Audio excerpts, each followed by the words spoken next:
শিল্পী ছিলেন Volodymyr Zelensky. আবারও আলোচনায় তার পুরনো পরিচয়। মার্কিন প্রেসিডেন্ট ডোনাল্ড ট্রাম্পের কাছে অপমানিত হওয়ায় রীতিমতো হাসির পাত্রে পরিণত হয়েছেন জেলেনস্কি।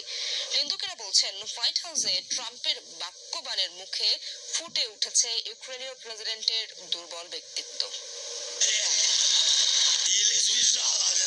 রাজনীতিতে আসার আগে ঠিক এটাই ছিল ভলোদিমির জেলেনস্কির পেশা।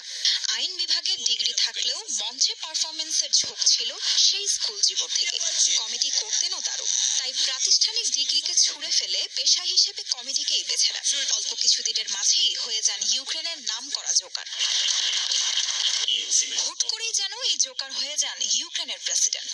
ক্ষমতা নেয়ার 2 বছরের মাথায় রাশিয়ার সাথে বাঁধিয়ে ফেলেন যুদ্ধ। সাবেক মার্কিন প্রেসিডেন্ট জো বাইডেন এবং পশ্চিমা মিত্র দেশগুলোর সহায়তায় যুদ্ধ চালিয়ে গেলেও বাগড়া দিয়ে বসেন নতুন মার্কিন প্রেসিডেন্ট ডোনাল্ড ট্রাম্প। এক কথায় জেলেনস্কিকে যেন কোনাতেই ধরেন না ট্রাম্প। ইউক্রেনকে সহায়তা দেয়া তো বন্ধ করেছেনই, এর উপর হাত মিলিয়েছেন কিয়েভের শত্রু পুতিনের সাথে। শুধু তাই না, এতদিনের মার্কিন সহায়তার প্রতিদান হিসেবে চেয়েছেন ইউক্রেনের খনিজের ভাগও। টিভি স্ক্রিনে 2 হাতে বন্দুক চালাতে পারদর্শী হলেও বাস্তবে যুদ্ধক্ষেত্রে ঠিক কতটা দক্ষ জেলেনস্কি? তার অতীত পেশা, যুদ্ধে নেতৃত্ব দিতে ব্যর্থতা আর খেয়ালি স্বভাবের কারণে আড়ালে তাকে জোকার প্রেসিডেন্ট বলেন তার প্রতিপক্ষরা।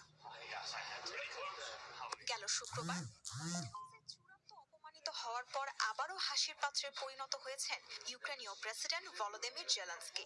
ট্রাম্পের কথার আক্রমণের সামনে যেন দাঁড়াতেই পারেননি জেলেনস্কি। দুর্বল ব্যক্তিত্বে প্রকাশ পেয়েছে দৃঢ়তার অভাব।